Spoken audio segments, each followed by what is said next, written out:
اهلا وسهلا. حياهم الله. هلا اهلا وسهلا استاذنا العزيز، حياكم الله. هلا دكتورنا الغالي.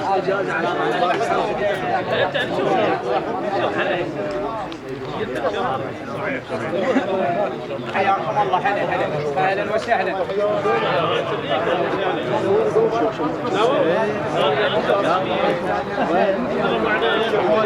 لا ما في حياكم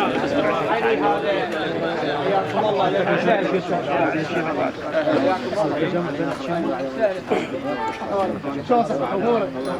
اعمل ما ذكرك انت. اهلا وسهلا. هلا بيك. شيلون الفارغات يبي نصين وجبه مع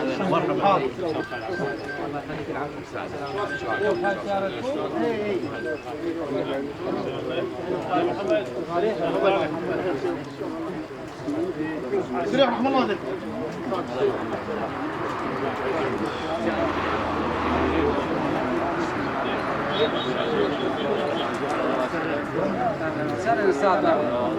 حياك الله. تفضل استاذنا، تفضل هنا. تفضل اهلا وسهلا. محمد تعال هنا. حياك الله. هلا بيك. هلا بيكم اهلا وسهلا.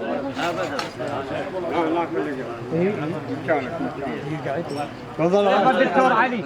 حياك الله اهلا وسهلا. هلا بيك. الله يخليك. اي الله يسلمك. جزاكم الله خير.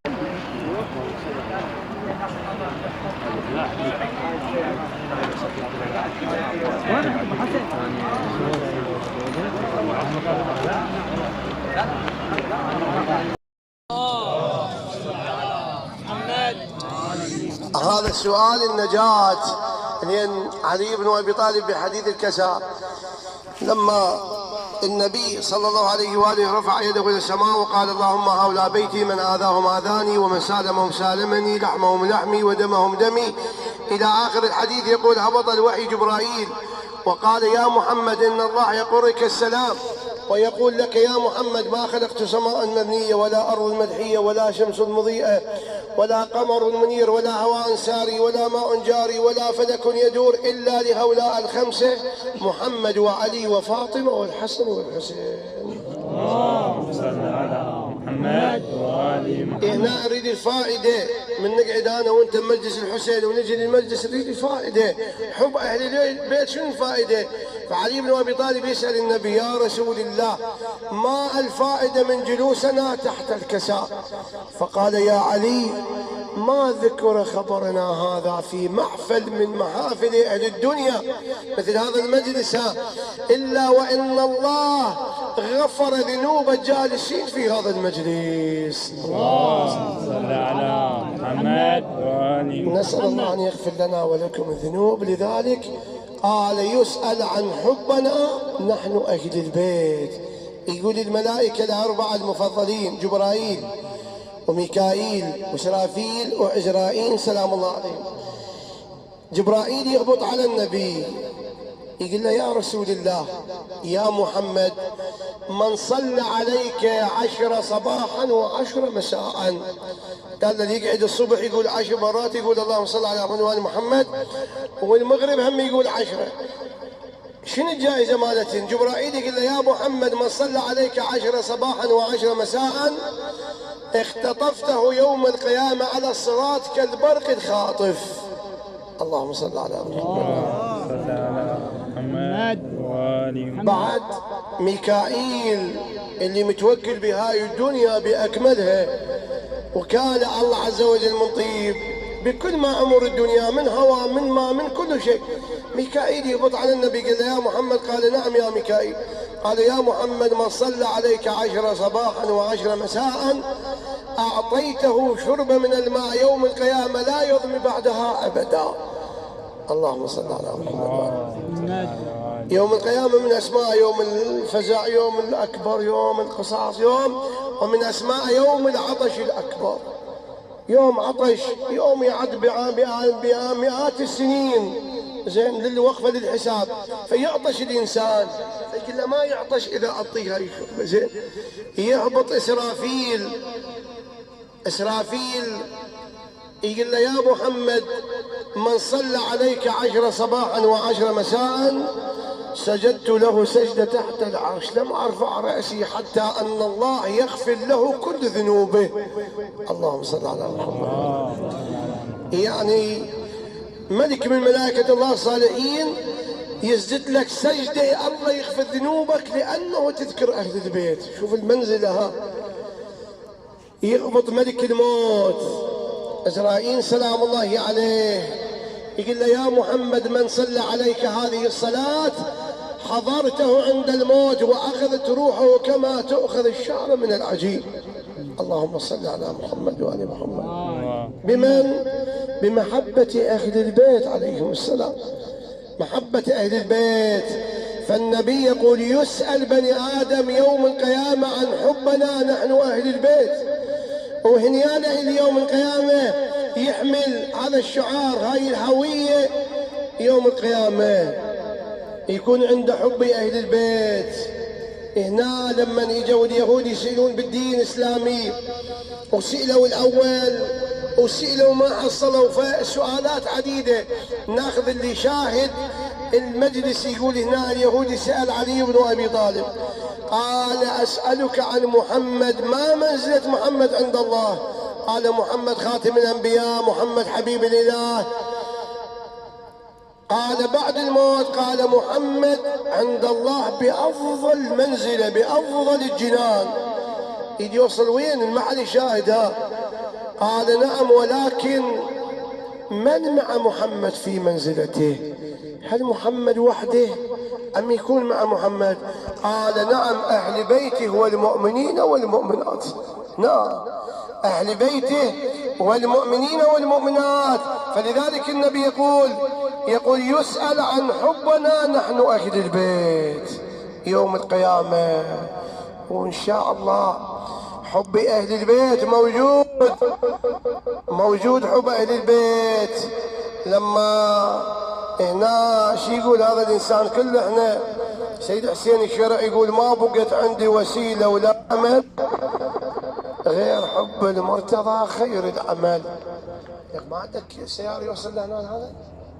يمنك هنا خارج المجلس.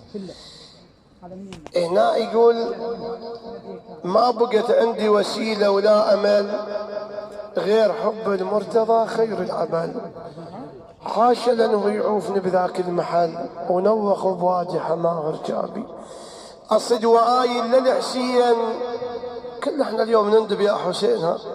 أصد وآيل للحسين موت بينادي شفيع المذنبين اغفر يا لا شيعتي بجاه دم الصار من خضابي. الحسين عليه السلام هاي الأيام وإمامنا الحسين مستعد. الإمام الحسين هاي الأيام مستعد للرحيل، الخروج إلى العراق بعد أيام قليلة أيام للحسين عليه السلام. مثل هاي الأيام المؤامرة موجودة أن الحسين يقتل ولو كان متعلقا في أستار الكعبة. فالإمام هيأ الإمام نفسه، هيأ أصحابه، أرسل ابن عمه وثقته مسلم العقيل.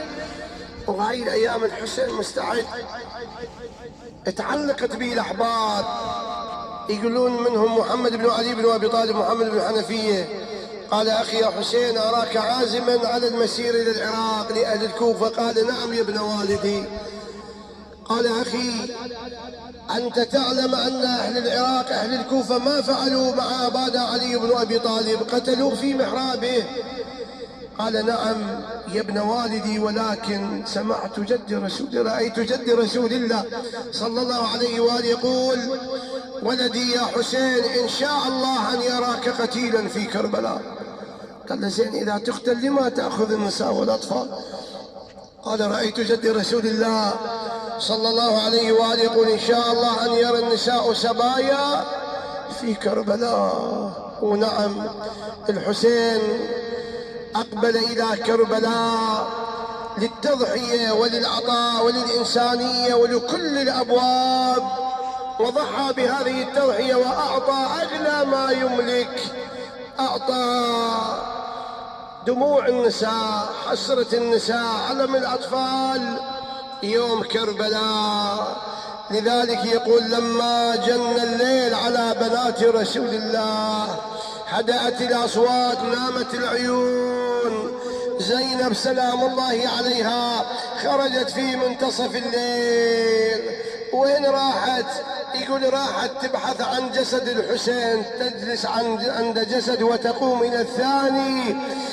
حقيقة يقول اكو رواية أن زينب انكبت على جسد، شمت هذا الجسد، لطمت وجهها، قالت الله الله هذا ولدي ولدي محمد، ولكن علي بأخي الحسين. الله. يقول أخذت مسافة، كبت على جسد ثاني، قالت هذا ولدي عون ولكن علي بالحسين، إلى أن وصلت إلى الحسين.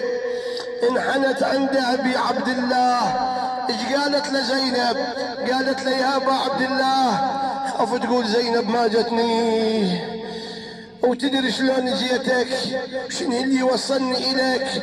اكو شيء وصلني إليك يا أبا عبد الله، هذا ليل وظلام وأجساد كلها سحقت بحوافر الخيل مرملة بالتراب. قالت له العلاقة يا أبا عبد الله. شنو علاقة؟ العلاقة الأخوة إيه، بس بعد علاقة. قالت له شميت ريحة جد رسول الله، شميت ريحة أبوي علي، شميت ريحة أمي فاطمة. يا أبا عبد الله يقول تنحني على الحسين تقول له على ريحة الأخوة، أنا جيتك على ريحة الأخوة. خويا لا تقول ما عندك مروة، لا تقول يا زينب ما عندك مروة. خويا ضيعت الأخوة، ولا تقول يا زينب ضيعت الأخوة. خويا ماخوذة القوة، هجيتك يا حسين ماخوذة القوة. خويا بدار الشلوى بدار الشلوى، رحت عني وعفتني بدار الشلوى. خويا بيح السوى بيح السوى، خويا لو انت تدري العدو بيح السوى. صعب على الحسين يسمعها من زينب ها سوى مولاتي. قالت خويا تلوى تلوى، وصاد العدو على متون تلوى. يقولوا بعد قاعدة زينب يم الحسين ها، قعدت يم الحسين عندها هضم عندها ألم عندها شكوى عندها عتاب. وتدرون مولاي اليوم كله هنا، اليوم أصعب ما على الإنسان هو فراق الأخوة، الأخو الأخيد كل عزيزها. يقول زينب حطت راسها على صدر الحسين، قالت له المصيبة تجيله يا أبا عبد الله والهضمة تجيله، لكن اكو اثقل يا ابن امي. شنو مولاتي؟ قالت خويا كلش تجيله كلش تجيله، هيا فارقة الاخوان كلش تجيله. خويا مالي حيله مالي حيله، هاي فراق اخوتي مالي حيله. شي يسوي فراق الاخو؟ قالت خويا ينام ليله ينام ليله، شلون يفارق عزيز